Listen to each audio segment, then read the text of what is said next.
안녕하십니까. 샘손능교회 동역자 여러분. 이 코로나19가 길어져서 저도 영상을 찍고는 있습니다만은, 여러분도 많이 예배를 드리지 못해서 힘들지요. 저도 또 이렇게 하나님 부르심 받아서 해야 할 일을 하지 못하니까 마음이 참 힘들어요. 그래도 제가 부끄러움을 없기 위해서는 뭔가를 성도들을 위해서는 해야 되겠다. 그래서 지금 영상들을 찍고 있습니다. 화면이 그렇게 좋지 못합니다.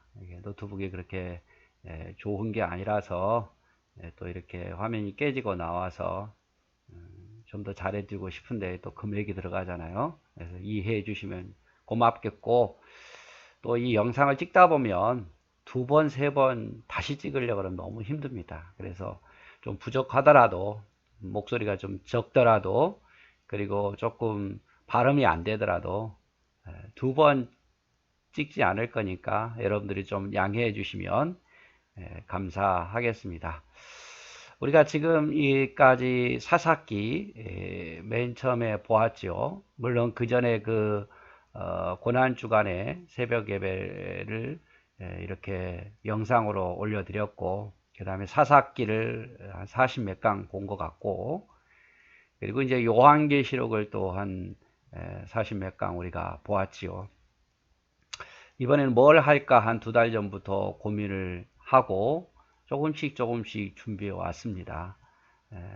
그리고 두 달 동안 준비한 가운데 이제 찍으면서 또 조금씩 또 보충해 가면서 여러분과 좋은 시간을 가졌으면 좋겠습니다. 이번에는 이제 사복음서 예수님의 행적에 대해서 쭉 보려고 합니다. 첫 번째 시간이니까 뭐 이런 소리 저런 소리, 뭐 쓸데없는 소리일 수도 있겠지만 뭐 그런 것 이런저런 이야기들을 한번 해보려고 합니다. 아마 이런 거는 여러분 좀 궁금해 할 것 같아서 첫 시간이니까 여러분 목사님이 어떻게 되는 걸까요? 물론 아시는 분도 많겠지만 물론 교단마다 또 틀립니다. 어떤 교단은 뭐 3년만 해서 뭐 1년은 교회 가서 봉사해서 4년 만에 되는 데도 있고 더 짧게 하는 데도 있고, 그렇지만 저희 교단 대한예수교 장로회 합동 측 교단에서 목사님 되는 길은 어떤 길이 있냐면 먼저 신학대학 4년이라든지 대학과정 4년, 신학교, 총신대학이겠죠. 또 지방에 있는 신학대학들 이런 4년제를 나온다든지, 아니면 일반 대학 이렇게 4년을 졸업하고, 그러니까 4년을 졸업하고 총신신학대학원 경기도 용인에 있는 양지죠. 거기에 있는 3년 과정을 졸업을 해야 합니다. 그러면 이제 목회학 석사가 주어지는 거고, 이렇게 이제 3년을 졸업한 후에 이제 그 다음에 이제 강도사 고시라는 시험을 보게 됩니다. 강도사 고시라는 시험을 보고, 그리고 1년 후에 이제 목사 안수를 받게 되는 거죠. 이렇게 졸업을 하고 난 뒤에 이제 1년 지나서 강도사 시험을 보게 됩니다. 총회에서 여러 가지 과목들 다시 배웠던 거를 종합적으로 정리하는 상황 속에서 강도사 시험을 보고 이제 합격하면 1년 후에 목사 안수를 받게 됩니다. 그래서 이제 신학대학이라든지 대학원 들어간 뒤에 최소 5년 아니면 9년 후에 이렇게 목사 안수를 받게 되는 거죠. 물론 나이 제한도 있습니다. 만 31살인가 이렇게 넘어야 되고, 물론 이제 구목으로 가는 경우는 좀 예외이긴 합니다만은 그렇게 이렇게 목사님이 되는 길이죠. 그래서 이제 목사님이 이 과정을 거쳐서 되는데, 이제 목회하다 보면 좀 이제 부족할 수도 있죠. 대부분 여기서 이제 목사님들이 이제 마치는데, 더 내가 공부하고 싶다, 내가 이제 학문적으로도 더 신학을 공부하고 싶다 그러면 다시 또 신학대학 2년 과정이 있습니다. 신학대학 2년 과정, 대학 과정이 아니라 대학원 과정 중에 석사 과정이죠. 신학 석사 과정을 2년 정도 이렇게 마치게 되면 이제 신학 석사 논문 쓰고 신학 석사 과정을 마치게 되는 거고요. 신학 석사가 되는 거고, 여기 대학원 3년은 목회학 석사입니다. 근데 여기는 이제 신학적으로 학문적으로 더 깊이 들어가는 신학 석사 과정이고, 내가 더 공부하고 싶다 그러면 또 신학대학원에서 공부하는 3년 과정, THD 과정이라는 신학 박사 과정이 있어요. 그래서 이 과정을 마치게 되는 거죠. 그래서 교수 정도 되려면 이제 이, 이 석사 과정, 그다음 박사 과정 여기를 주로 외국에서 이제 석사 박사 과정을 마친 후에 들어오면 자리가 있으면 이제 교수가 되는 거고, 신학대학에서 자리가 없으면 교수가 되지 못하는 그런 일들도 많습니다. 그래서 목사님 되는 길은 그렇다. 여러분들 좀 기본적으로 좀 알아뒀으면 좋겠어요. 신학대학이라든지 일반대학 4년 졸업하고 신학대학원 3년 졸업한 후에 강도사 시험을 치르고 합격한 후면 1년 후에 목사 안수를 받는다. 그리고 이제 더 내가 학문적으로 더 연구하고 싶다 그러면 석사 신학 석사 과정 2년을 더 하고, 또 더 많이 하고 싶다 그러면 신학 석사 박사 과정 3년을 더 한다.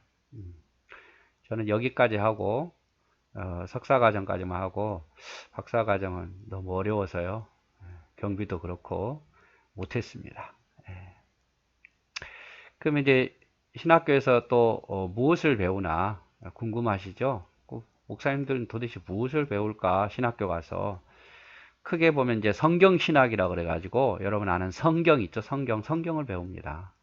그래서 성경의 모세오경, 역사서, 선지서, 사복음서, 선지서, 뭐 소선지서, 대선지서 뭐 이런 거 다 배우죠. 근데 자세하게 배운 게 아니에요. 모세오경 해가지고 창세기 몇 장 하다 끝납니다. 나머지는 이제 자기들이 알아서 이제 목회하면서 하는 거지, 어떻게 해석하는 방법만 조금 배우는 거예요. 그다음 조직신학 과목이 있는데, 서론, 신론, 인간론, 기독론, 구원론, 교회론, 종말론. 여러분 조직신학, 교리를 배웁니다. 교리를. 그리고 교회신학을 그래서 초대교회, 중세교회, 현대교회, 근대교회, 한국교회사, 교회 역사를 이렇게 배우게 되는 거죠. 실천신학이라고 해서 설교학, 성교학, 전도학, 뭐 상담학, 여러 가지 뭐 또 많아요. 대학으로 말하면 교양 과목 정도로 생각하면 될 것 같습니다. 설교를 배우냐, 한 학기 정도만 약간 좀 한 5분씩 설교하는 기회를 주는데 평가해주고, 그게 답니다.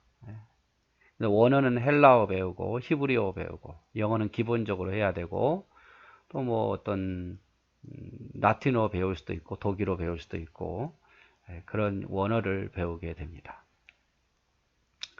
자, 일단 그렇고 우리가 지금 보려는 것은 이제 본론으로 들어가서 예수님의 생애에 대해서 보려고 합니다. 예수님의 생애. 사복음서를 이제 통합적으로 묶어서 볼 겁니다. 마태복음, 마가복음, 누가복음, 요한복음, 이렇게 사복음서를 통합적으로 보게 될 겁니다. 그리고 이제 제가 하고 싶은 것은 예수님의 행적을 먼저 한 62강 정도 지금 준비되어 있는데, 62강 정도 예수님의 행적을 보려고 합니다. 이 행적이라는 것은 뭐냐면, 예수님께서 이게 지나쳐 오면서 사건들이 있잖아요. 사복음서를 통합적으로 해서 예수님 행적을 쭉 순서대로 태어났을 때부터 시작해서 마지막 십자가에 돌아가시고 승천하실 때까지 예수님 행적 62강을 보려고 하고, 또 이것만 하면 빠지는 부분이 있죠. 예수님께서 비유를 많이 드셨어요. 예수님의 비유에 대해서 한 23강 정도 준비되어 있습니다. 그리고 이제 그래도 빠진 부분이 예수님의 이제 설교가 간단하게 한 설교가 한 15강 정도 준비해서 한 100강 정도 되지 않을까 싶습니다. 그래서 하루에 한 강씩만 하더라도 거의 2달 조금 넘는 기간이겠죠. 3달에 걸쳐서 지금 이것들을 하려고 그러는데, 우리는 먼저 예수님의 행적에 대해서 보려고 합니다. 태초에 말씀이 계시니라, 이 말씀이 곧 하나님과 함께 계셨으니 이 말씀은 곧 하나님이시라. 그가 태초에 하나님과 함께 계셨고 만물이 그로 말미암아 지은 바 되었느니라. 지은 것이 하나도 그가 없이는 된 것이 없느니라. 요한복음 1장 1절에서 3절이죠. 예수님의 행적을 먼저 보려고 하는데, 크게 이제 예수님이 이제 태어나신 공생애를 시작하기 전의 사건들, 네 번의 유월절 방문이 있습니다. 네 번의 유월절 방문이 있는데, 그거를 기점으로 해서 보든지, 아니면 갈릴리 1차 사역과 2차 사역을 중심으로 앞뒤로 보든지, 이렇게 우리가 살펴보려고 할 겁니다. 이런 식으로 쭉, 지금은 봐도 잘 모를 거예요. 그런데 하나씩 하나씩 보다 보면, 짚어가다 보면, 아, 그렇구나라는 것을 이해하게 될 것 같습니다.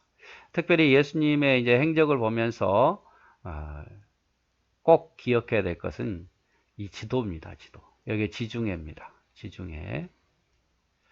그 다음에 이스라엘 땅이 주로 이제 크게 세 군데로 나눠져요. 갈릴리 호수라 그러고 바다라 그러죠. 그 사이로 요단강이 쫄쫄쫄쫄 흐르고, 이 사해가 갈릴리보다 더 크죠. 근데 이건 죽은 바다예요. 죽을 사해. 왜냐하면 소금기가 너무 많아서 죽은 바다입니다. 빠져나가는 것도 없으니까 계속 농도가 높아지는 거죠. 그래서 이스라엘 지도하면 이쪽엔 지중해다.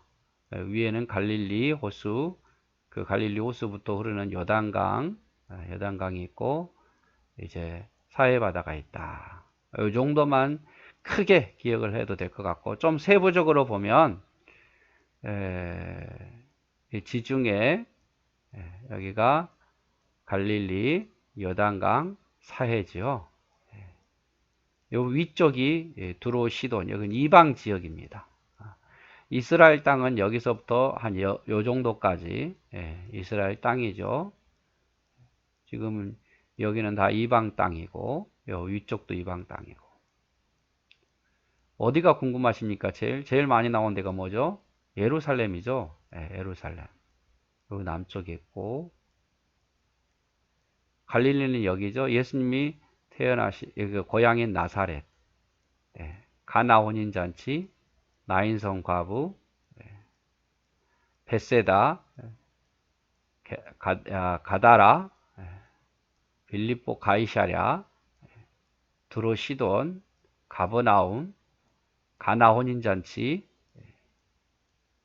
그리고 중간에 이 사마리아, 수가성 사마리아 여기 있고, 예루살렘 중심으로 해서 유명한 데 맞아. 엠마오, 베다니, 여리고, 베들레헴, 벳바게, 다 이쪽에 있는, 예루살렘 근처에 있는, 걸어서 갈 수 있는 거리들입니다.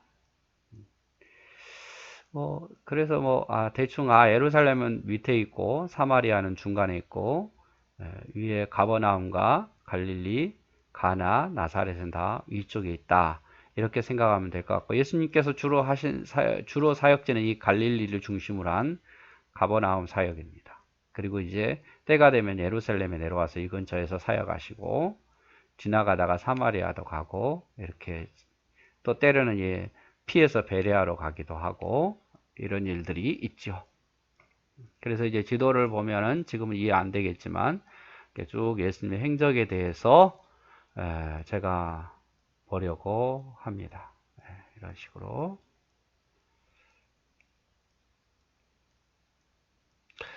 오늘 첫 번째 시간은 이 정도 하죠. 어려울 것 같죠?